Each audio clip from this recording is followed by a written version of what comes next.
ಅಂತಾರಾಷ್ಟ್ರೀಯ ಹೆದ್ದಾರಿ ತೊಕ್ಕೊಟ್ಟು ಹಾಗೂ ಪಂಪೆಲ್ ಮೇಲ್ಸೇತುವೆ ಕಾಮಗಾರಿ ವಿಳಂಬಕ್ಕೆ ಸಚಿವ ಯುಟಿ ಖಾದರ್ ಹಾಗೂ ಮಾಜಿ ಶಾಸಕ ಜೆಆರ್ ಲೋಪೋ ಅವರು ಕಾರಣವೆಂಬ ನಳಿನ ಆರೋಪಕ್ಕೆ ಮಾಜಿ ಶಾಸಕ ಜೆಆರ್ ಲೋಪೋ ತಿರುಗೇಟು ನೀಡಿದ್ದಾರೆ. ಈ ಬಗ್ಗೆ ದೇವರ ಮುಂದೆ ಪ್ರಮಾಣ ಮಾಡಲು ಸಿದ್ಧನಿದ್ದೇನೆ ಎಂದು ಹೇಳಿದರು. ಮಂಗಳೂರಿನ ಕಾಂಗ್ರೆಸ್ ಕಚೇರಿಯಲ್ಲಿ ಸುದ್ದಿಗೋಷ್ಠಿ ನಡೆಸಿ ಮಾತನಾಡಿದ ಅವರು, ಬಿಜೆಪಿಯವರು ಸುಳ್ಳು ಆಪಾದನೆಗಳನ್ನು ಹಾಗೂ ಅಪಪ್ರಚಾರವನ್ನು ಜನರಿಗೆ ತಿಳಿಸುವ ಪ್ರಯತ್ನವನ್ನ ನಾನು ಮಾಡುತ್ತೇನೆ.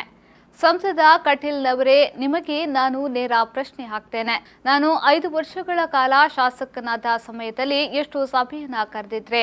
ನೀವು ಆ ಸಭೆಗೆ ಸಚಿವರನ್ನಾಗಲಿ ಅಥವಾ ನಮ್ಮ ಶಾಸಕರನ್ನ ಎಷ್ಟು ಬಾರಿ ಕರೆದಿದ್ರಿ ಹೇಳಿ ನೋಡೋಣ.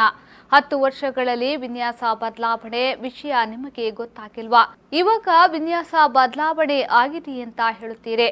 ಒಂದು ವೇಳೆ ನಾನು ಶಾಸಕನಾಗಿ ವಿನ್ಯಾಸವನ್ನ ಬದಲಾಯಿಸಲು ಕಾರಣವಾಗಿದ್ರೆ ಅಥವಾ ಭೂ ಸ್ವಾಧೀನದಲ್ಲಿ ಯಾವುದೇ ರೀತಿಯಲ್ಲಿ ತೊಡಕು ಮಾಡಿದ್ರೆ, ಕಟೀಲ್ ಅವರೇ, ತಾವು ನಂಬುವ ಯಾವುದೇ ದೇವರು ಅಥವಾ ದೈವದ ಮುಂದೆ ಪ್ರಮಾಣ ಮಾಡಿ ಲೋಪೋರವರು ಹೀಗೆ ಮಾಡಿದ್ದಾರೆ ಎಂದು ನಾನು ನಂಬುವ ದೇವರ ಬಳಿ ಬಂದು ಪ್ರಮಾಣ ಮಾಡಲು ಸಿದ್ಧನಿದ್ದೇನೆ ಎಂದರು. ತಾವು ನಂಬುವ ಯಾವುದೇ ದೇವರು ಅಥವಾ ದೈವದ ಮುಂದೆ ಪ್ರಮಾಣ ಮಾಡಿ ಲೋಪೋರವರು ಹೀಗೆ ಮಾಡಿದ್ದಾರೆ ಅಂತ ನಾನು ನಂಬುವ ದೇವರ ಮುಂದೆ ಬಂದು ನಾನು ಪ್ರಮಾಣ ಮಾಡ್ತೀನಿ. ಒಂದೇ ಒಂದು ಬಾರಿ ನೀವು ರಾಷ್ಟ್ರೀಯ ಹೆದ್ದಾರಿಯ ಕಾಮಗಾರಿಯ ಬಗ್ಗೆ ನನ್ನನ್ನು ನೀವು ಕರೆದಿಲ್ಲ. ಯಾವುದೇ ವಿನ್ಯಾಸವನ್ನು ನಾವು ಬದಲಾವಣೆ ಮಾಡಲಿಕ್ಕೆ ಶಿಫಾರಸು ಮಾಡಿಲ್ಲ. ಇದರ ಸಂಪೂರ್ಣ ವಿಫಲತೆಗೆ ಈ ಜವಾಬ್ದಾರಿ ನಿಮ್ಮ ತಲೆಯ ಮೇಲೆ ಇದೆ. ಕಳೆದ 10 ವರ್ಷದಿಂದ ನೀವು ಸಂಸತ್ ಸದಸ್ಯರಾಗಿದ್ದೀರಿ. ನೀವು ಈ ಕೆಲಸವನ್ನು ಮಾಡಲಿಕ್ಕೆ ಅಸಮರ್ಥರಾಗಿದ್ದೀರಿ.